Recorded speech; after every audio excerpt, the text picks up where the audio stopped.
और इस बीच खबर यह कि यूरोप पर बड़े एक्शन की तैयारी में है ट्रंप। जर्मनी से सेना वापस बुलाने की तैयारी। रूस के खिलाफ एकजुट यूरोप से नाराज है ट्रंप।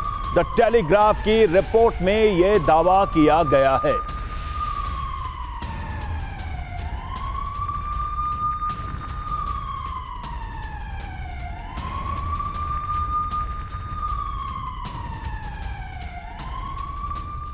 तो देखिए, जर्मनी को लेकर ट्रंप की नाराजगी कैसी है और कैसे ट्रंप नाराज हैं, जरा इसको भी हम समझने की कोशिश करते हैं कि क्योंकि रूस के खिलाफ यूरोपीय देश लामबंद हो रहे हैं और ये पसंद नहीं आ रहा है ट्रंप को। तो जरा देखते हैं कि क्या है हालात जर्मनी पर, ट्रंप का क्या एक्शन हुआ है, इसको समझने की कोशिश करते हैं। जर्मनी से सेना वापस बुलाएगा यूएस, पहली खबर तो यही है। और जर्मनी में 35,000 सैनिक तैनात है, बड़ी संख्या में अमेरिकन सोल्जर्स वहां पर मौजूद हैं।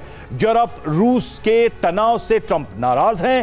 हंगरी में नए सिरे से वो तैनाती करेंगे, ये टेलीग्राफ के सोर्सेज बता रहे हैं। इसके अर्थ क्या हैं? यूरोप रूस में तनाव नहीं चाहते हैं ट्रंप। एक तो ये क्योंकि इससे उनके जो पीस प्रोसेस है उसमें बाधा पड़ती दिखाई दे रही है। ट्रंप हंगरी रूस के अच्छे संबंध से खुश हैं। हंगरी को मजबूत बनाने का उनका प्लान है क्योंकि वो उनके मुताबिक चलता नजर आ रहा है। बड़ी बातें क्या है, दूसरे देशों में यूएस के 1,60,000 के करीब सैनिक मौजूद हैं और यही वजह है कि विड्रॉल जो है वो ट्रंप की पॉलिसीज का एक बड़ा हिस्सा था और शायद जर्मनी से उसकी शुरुआत भी हो जाए। सुमित, तो ट्रंप की नाराजगी की खबरें तो हमने आपको दिखाई हैं। सवाल यह है कि क्या यह ट्रंप को पता नहीं था? कैप्टन श्याम, क्या यह ट्रंप को पता नहीं था जब वो कह रहे हैं कि नाटो अपनी सुरक्षा खुद करे, हम क्यों खर्चा उठाएं? और आज जब यूरोपीय देश एकजुट हो रहे हैं तो ट्रंप नाराज भी हो रहे हैं। ट्रंप की नाराजगी एक तरह से पूरे समीकरण में एक रीअलाइनमेंट है।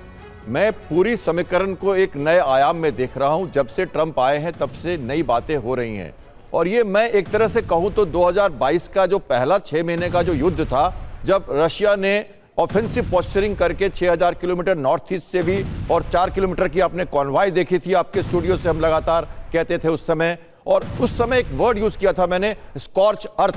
पूरी तरह से खत्म कर दो रिसोर्सेज को, लोगों को पलायन करा दो और ऐसा छोड़ दो। इसलिए वो वापस भी चले गए थे नॉर्थ ईस्ट से पूरी की पूरी सेना लेके और फिर से यूक्रेन को वापस दिया था। कुछ करने को था ही नहीं।